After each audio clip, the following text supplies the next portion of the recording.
I never wanted to be rich. Growing up, my parents taught me the value of hard work and humility. Dad ran a small diner, and Mom helped out while also working as a teacher's assistant. We weren't poor, but we weren't wealthy either, just comfortable enough to be happy. That's why when I inherited my grandfather's real estate empire at 25, I decided to keep it quiet. I wanted to find someone who would love me for who I was, not for my bank account. I continued working as a waitress at Charlie's Diner, the same place I'd worked through college. That's where I met Michael. He came in every morning for coffee and pancakes, always sitting in my section. Unlike the other suits who barely looked up from their phones, Michael actually talked to me. He asked about my day, remembered my stories, and made me laugh with his terrible dad jokes. After 3 months of daily pancakes and shy smiles, he finally asked me out.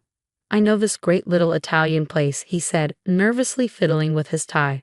"Unless you're sick of serving food and would rather get served for a change." I said yes, and that dinner changed my life. Michael was everything I'd hoped for, kind, funny, and genuinely interested in me, not my wallet. When he told me he was a successful architect, I was happy but not impressed by his status. I fell in love with the man who spent our third date helping an elderly couple change their flat tire in the rain. The trouble started when I met his family, particularly his mother, Victoria Armstrong. The Armstrong family was old money, and Victoria never let anyone forget it. The first time I visited their mansion, she looked me up and down like I was something stuck to her designer shoe. "A waitress," she said, her voice dripping with disdain. How quaint. Michael always had a charitable heart. Michael defended me, but Victoria's comments only got worse over time. She'd make pointed remarks about my simple background, my limited education. I had a business degree, but apparently that wasn't good enough. And my unfortunate career choice. Still, I loved Michael, and he loved me. We got married in a simple ceremony that Victoria called embarrassingly modest. I didn't care. I was happy, and my secret fortune remained safe in the various corporations and trusts my grandfather had set up. Everything changed at Victoria's annual summer gala. She'd been planning it for months, inviting Boston's elite to show off her mansion and her social status. The morning of the party, my lawyer called with interesting news. The deed to Victoria's precious mansion had finally cleared. I'd bought it through one of my shell corporations, along with most of the properties in her exclusive neighborhood. I almost told Michael about my wealth that morning, but Victoria's behavior at the party changed everything. I arrived early to help set up, wearing a simple but elegant blue dress. Victoria took one look at me and sneered. "Oh dear, is that off the rack?" "Well, I suppose it's the best you could do on a waitress's salary." I ignored her, like always. The party started, and Victoria's mansion filled with Boston's wealthy and powerful. I recognized most of them, not as their waitress, but as their landlord through various property holdings. They just didn't know it. The humiliation came during Victoria's speech.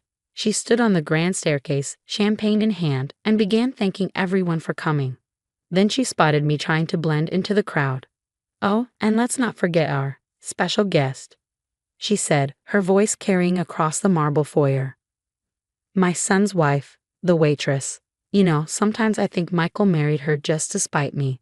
I mean, what else could a successful architect want with a girl who serves pancakes for a living?" The crowd laughed. Some looked uncomfortable, but no one spoke up. Michael was stuck in traffic, running late. I was alone. Perhaps she thought marrying my son would be her ticket to a better life.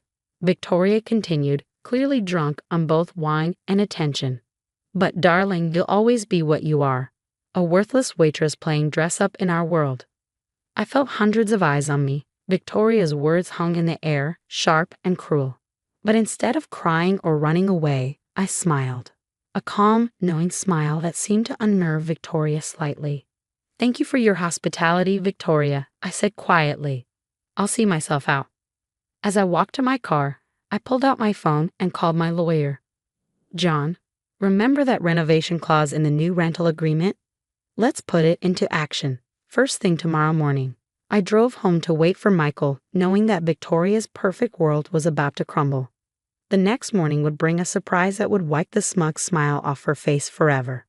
When Michael finally got home that night, I was sitting in our kitchen, waiting. He rushed in, looking devastated.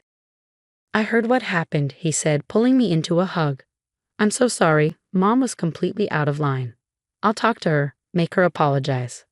I shook my head, fighting back tears, not from sadness, but from the weight of what I was about to reveal. Michael, there's something I need to tell you. Something I should have told you long ago. But before I could continue, my phone buzzed. It was John, my lawyer. Everything was ready for tomorrow morning. Victoria's perfect world was about to be turned upside down, and for the first time since I'd met her, I couldn't wait to see my mother-in-law.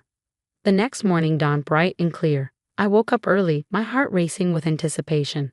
Michael had already left for an important client meeting, unaware that today would change everything. I dressed carefully in a crisp business suit, no more waitress uniform, no more hiding. At exactly 9 a.m., 3 black SUVs pulled up to Victoria's mansion. I watched from my car as my lawyer, John, led a team of contractors and legal representatives to the front door. Victoria answered, still in her silk robe, her face twisting with annoyance. "What is the meaning of this?" she demanded. John smiled professionally. "Mrs. Armstrong, I represent Boston Heritage Properties. As your new landlord, we're here to inform you that we'll be beginning extensive renovations on this property, effective immediately." Victoria's face went pale. "Landlord? This is absurd. I own this house." "Not anymore," John replied, handing her a thick envelope. "The property was purchased last month by my client. As per the agreement your lawyer signed, you're now renting with a mandatory renovation clause." "This is impossible," Victoria screeched. Who dares to?" That was my cue. I stepped out of my car and walked up the marble steps, enjoying the way Victoria's eyes widened in disbelief. "Hello, Victoria," I said calmly. "Surprise." She staggered back, gripping the doorframe. "You? But you're a waitress." I smiled, thinking of my grandfather and everything he taught me about business. "I am many things, Victoria. A waitress, yes. I'm also the owner of this house, most of the properties in this neighborhood, and about 60% of the commercial real estate in downtown Boston." The contractors started moving in equipment as Victoria stood frozen in shock. "The renovation will take about 6 months," I continued, "during which time you'll need to vacate the premises. Of course, as your landlord, I'm required to offer you alternative accommodation." I handed her a glossy brochure for a modest apartment complex across town.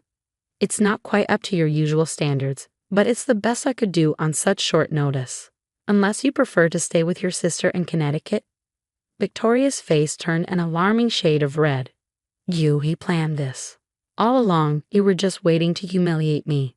"No, Victoria," I said firmly. "I kept my wealth secret because I wanted people to know me for who I am, not what I own. You're the one who chose to judge me, to humiliate me, to treat me like I was worthless because of my job." Just then, Michael's car pulled into the driveway. He got out, staring in confusion at the scene before him. "What's going on?" he asked, looking between me and his mother. Victoria launched into a hysterical explanation, but I held up my hand. "Michael, remember what I tried to tell you last night? It's time you knew the truth." Over the next hour, sitting in what was now technically my living room, I told my husband everything. About my grandfather, the inheritance, why I kept it secret. Michael listened quietly, his expression unreadable. "So all this time," he said finally, "you were worried I might want you for your money?" I nodded, tears forming in my eyes. "I loved you for who you are, Michael. I wanted to be sure you loved me for who I am too." He pulled me into a tight hug. I fell in love with a kind, hard-working waitress who always had time to help others and never looked down on anyone. Finding out she's also a secret real estate mogul doesn't change anything except maybe where we go for vacation. Victoria, who had been unusually quiet, suddenly found her voice. "Michael, can't you see? She deceived us. She made fools of us." Michael turned to his mother, his expression hardening. "No, Mom, you made a fool of yourself. All those times you mocked and belittled my wife, you showed everyone exactly who you are. The only difference is now they know who she is too." Over the next few weeks, Victoria's perfect world crumbled. The renovation forced her to move to the apartment I'd offered. Her sister mysteriously had no room for her. Her social circle buzzed with the news that the waitress they'd all laughed at was actually their landlord. But the real change came 3 months later. I was leaving Charlie's Diner after my usual Saturday morning shift. Yes, I still worked there, because I loved it. When Victoria walked in, she looked different, humbler. "I've been doing a lot of thinking," she said quietly, "about who I am, about how I treat people. I owe you an apology." I studied her face, seeing genuine remorse for the first time. "Would you like some coffee?" I asked. "I make a pretty good cup for a worthless waitress." She flinched at her own words being thrown back at her. "I deserve that. I deserve all of this. I miss my son, and I know that means making things right with you first." I poured her a cup of coffee and sat down across from her. "You know, Victoria, the renovation clause doesn't actually require you to move out. I just wanted you to understand what it feels like to have your world turned upside down by someone else's judgment." She stared at me, realization dawning. "You mean, you can move back into the mansion once you've learned to treat people with respect, regardless of their job or bank account? Real respect, not just politeness because I'm your landlord." Victoria took a shaky breath. "I'd like that. And maybe you could teach me how to make those pancakes Michael loves so much." I couldn't help but smile. "We'll start with coffee basics and work our way up." That day marked a new beginning. Victoria did move back into the mansion eventually, but not before spending 6 months working part-time at the diner with me. She learned every employee's name, their stories, their dreams. She learned that worth isn't measured by wealth or status, but by how you treat others. Michael and I moved into a penthouse downtown, but we kept our modest apartment too. I continued working at the diner because it reminded me of who I was and what really mattered. My grandfather's legacy wasn't just the real estate empire he'd built.